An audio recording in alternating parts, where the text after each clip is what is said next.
Dito naman sa Dagupan City, arestado ang isang nagbebenta umano ng mga iligal na paputok. May dalawa ring naaresto sa hiwalay na operasyon matapos mabisto ang iligal nilang paggawaan ng paputok. Balitang hatid ni CJ Torida ng GMA Regional TV. Pasado alas 8 ng gabi noong Sabado, nang isagawa ng mga operatiba ng Criminal Investigation Unit at Police Station 2 ng Dagupan City Police Office ang bypass operation sa dalawang sospek na umano'y nagbebenta ng iligal na paputok sa kanilang bahay sa Barangay Bacayao Norte. Nagbenta ang mga sospek sa nagpanggap na posture buyer ng 300 piraso ng quitties na nagkakahalaga ng 2,100 pesos. Inaresto ang mga sospek na parehong 39 anyos at mga tricycle driver. Sa pagsisiyasat ng Dagupan City Police, nadiskubre sa loob ng bahay ng mga sospek ang mga raw material at chemical na ginagamit sa paggawa ng iligal na paputok. Bukod sa quitties, nakumpiska rin ang hinihinalang mga sangkap sa paggawa ng pasabog at iba't ibang manufacturing materials at paraphernalia. Wala pang pahayag ang mga nahuling sospek na mahaharap sa kaukulang kaso. Arestado rin sa bypass operation ng iligal na paputok ang 27 anyos na lalaking tubong Sitio Silungan, Barangay Bunuan, Binloc sa parehong araw.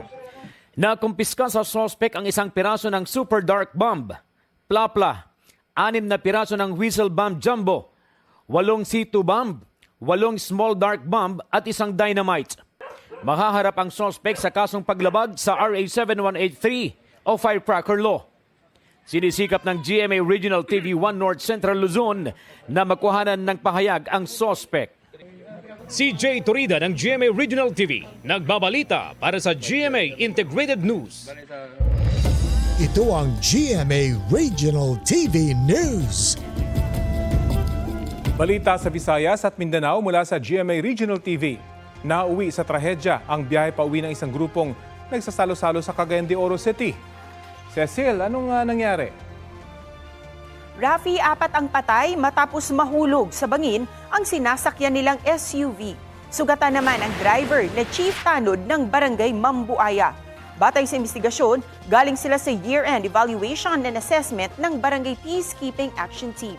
Nadisgrasya ang SUV sa palusong at palikong kalsada sa lugar. Kinukuha pa ang pahayag ng driver at ng Barangay Mambuaya Council. Patay sa sunog ang isang babae at 2 niyang anak sa Barangay District 1 sa Babatngon, Leyte. Base sa investigasyon, natutulog ang mag-iina nang magkaroon ng sunog sa kanilang bahay. Hindi na raw sila nakalabas. Inabot ng mahigit 2 oras bago tuluyang naapula ang apoy. Inaalam pa ang sanhi nito.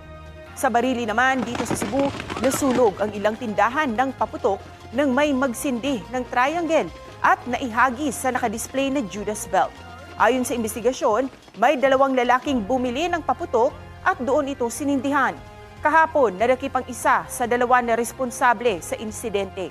Sa inisyal na investigasyon, nakainom ng alak ang lalaki kaya niya nagawa ang pagsindi ng triangle. Ito ang GMA Regional TV News.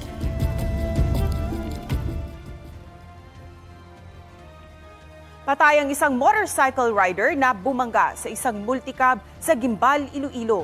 Ayon sa pulisya, lumipat ng lane ang motor kaya sumalpok sa kasalubong ng multicab. Sugat sa ulo ang ikinamatay ng rider. Posible umanong nakainom siya ng madisgrasya. Nag-uusap na raw ang pamilya ng rider at ang driver ng multicab.